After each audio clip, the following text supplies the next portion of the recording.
Everyone, तपाईहरुलाई प्रियाको किचनमा स्वागत छ। आज म तपाईहरुलाई चिकन पकोडा बनाएर देखाउन गइरहेको छु र त्यो कसरी बनाइन्छ ल अब स्टार्ट गरौँ है।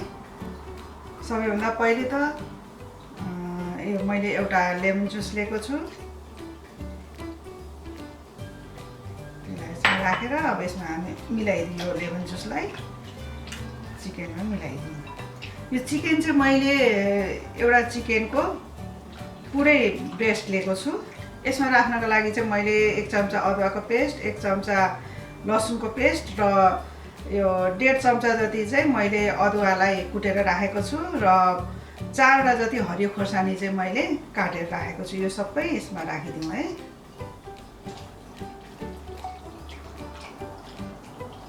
अब त्यसपछि मैले यसको लागि यति मसलाहरू लिएको छु। आधा चम्चा बेसार, यो नुन चाहिँ स्वाद अनुसार राख्नु होला तपाईहरुले। अनि यो खोर्सानीको धुलो चाहिँ मैले यो खाली कलरको लागि मात्रै लिएको छु। यो चाहिँ 2 चम्चा छ। यो खोर्सानीको धुलो चाहिँ फेरि यो चाहिँ पिरो खाले हो, यो 1 चम्चा छ। यो जिरा धनियाको धुलो चाहिँ यो मैले 2 चम्चा लिएको छु र यो मैले चाहिँ यो सिङ्गो धनियालाई चाहिँ क्रस गरेर 2 चम्चा लिएको छु र आधी चम्चा मैले यो मरिचको धुलो पनि लिएको छु। यो सबै चाहिँ यसमा राखिदिउँ है। यो सबैलाई मिक्स गरौँ।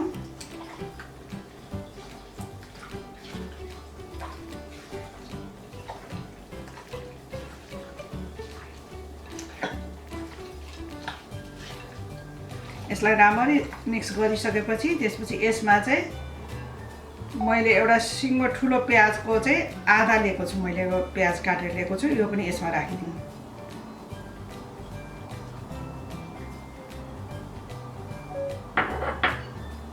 धनिया पनि मैले 2 चम्चा जति काटेर राखेको छु।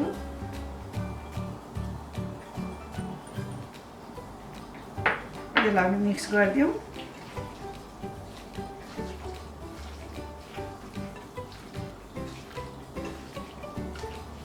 अब त्यसपछि चाहिँ यसमा हामीले बेसन र चामलको पिठो हालेर मुस्नु पर्ने हुन्छ र म त्यसको लागि चाहिँ अब म हातमा ग्लोभ लगाउँछु।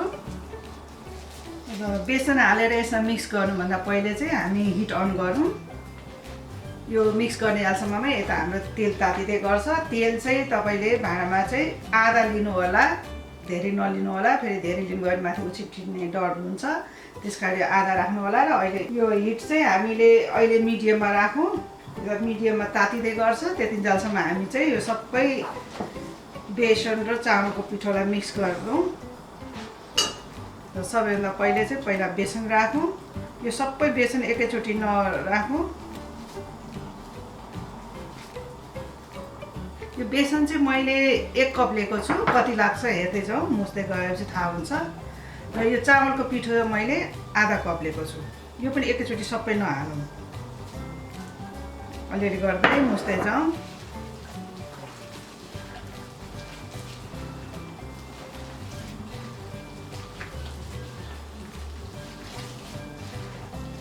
यो चामलको पिठो राख्यो भने चाहिँ पकोडाहरू क्रिस्पी बन्ने भएको हुनाले मैले यो चामलको पिठो राखेको हो।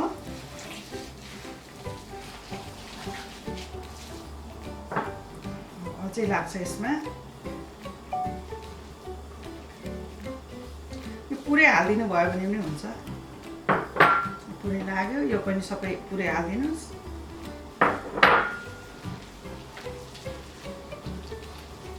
यो सबैलाई राम्ररी मिक्स गर्नुहोस्। यसमा पानी अलिअलि हाल्दै मिक्स गर्नुहोस्। कतिसम्म पानी लाग्छ मुस्दै जाउँ पहिला।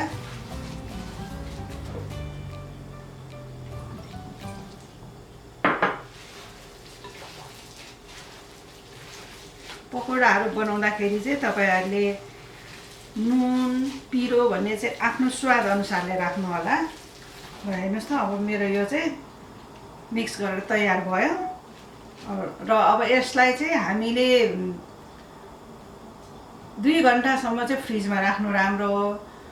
2 घण्टा पनि भ्याएन भने पनि आधी घण्टासम्म पनि तपाईहरुले फ्रिजमा राख्नुभयो भने चाहिँ यो मसलाहरू सबै मासुमा मेरिनेट हुन्छ।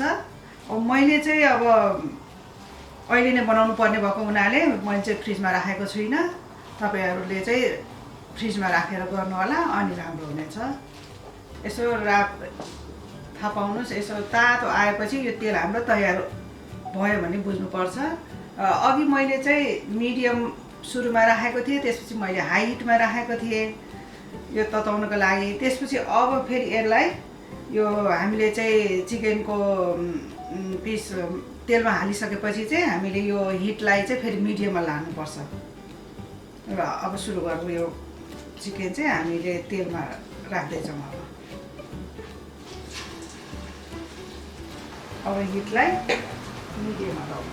हामीले चाहिँ यो चिकनलाई राखेपछि 5 मिनटसम्म चाहिँ हामीले नचलाउँ। त्यो राम्ररी तल चिकन पाकिसकेपछि अनि यसलाई हामीले पल्टाउनु पर्ने हुन्छ। हेर्नुहोस् त, अब यो हाम्रो यो राखेको मासुको पिसहरू चाहिँ 4-5 मिनट भइसक्यो। अब यसलाई हामी हेरेर पल्टाइदिउँ। यस्तो भएको छ। अब पल्टाइदिउँ यसलाई बिस्तारै।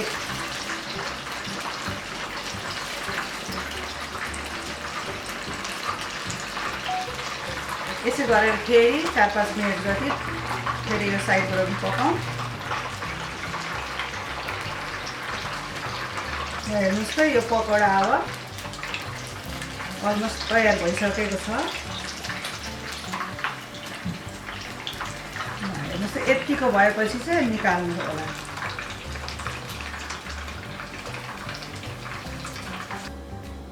ल अब फेरि राख्दै जाउँ हामीहरू।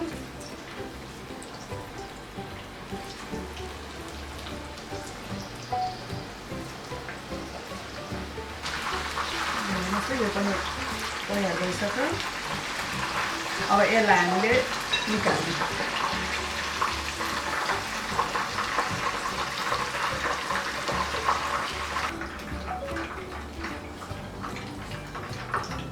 हेर्नुहोस् त, यो हाम्रो सेकेन्ड ब्याच पनि भयो।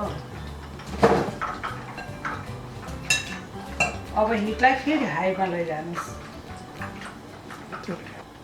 हामीले हिटलाई हाईमा राखेको छौँ। र अब फेरि मेरो चाहिँ अब लास्ट राख्नु छ। अब यो हामी राख्दैछौँ।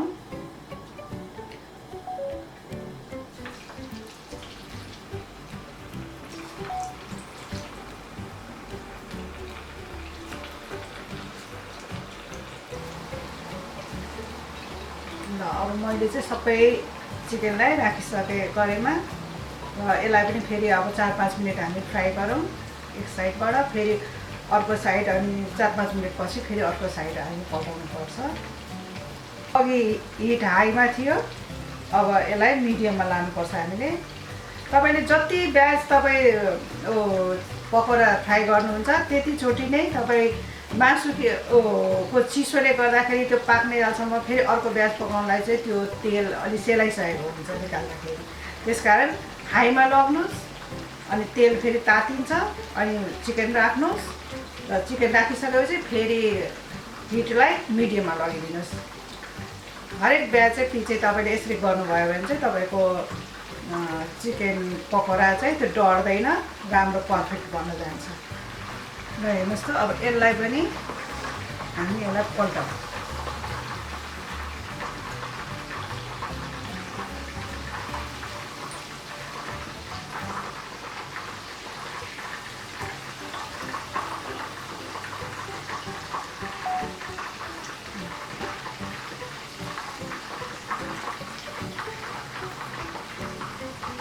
हामीले सबैलाई पल्टाइसक्यौँ। अब यस्तै गरेर फेरि 4-5 मिनट जति पकाउँ। र हेर्नुहोस् त, अब यो पकौडा सबै तयार भइसक्यो। अब यसलाई पनि निकालौँ।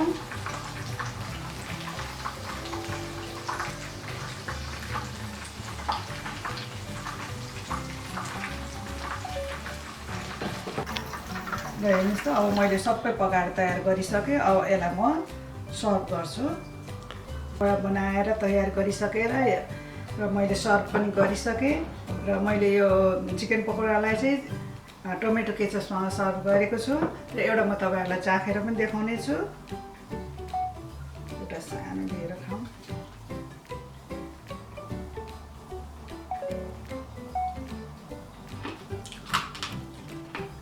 एकदमै मिठो भएको छ। तपाईहरु पनि यसै गरेर यो चिकन पकोडा बनाएर खानु होला, आफ्नो परिवारलाई खुवाउनु होला। यदि तपाईहरुलाई यो रेसिपी मन परेको छ भने मेरो यो रेसिपीलाई लाइक र सब्स्क्राइब गरिदिनु होला।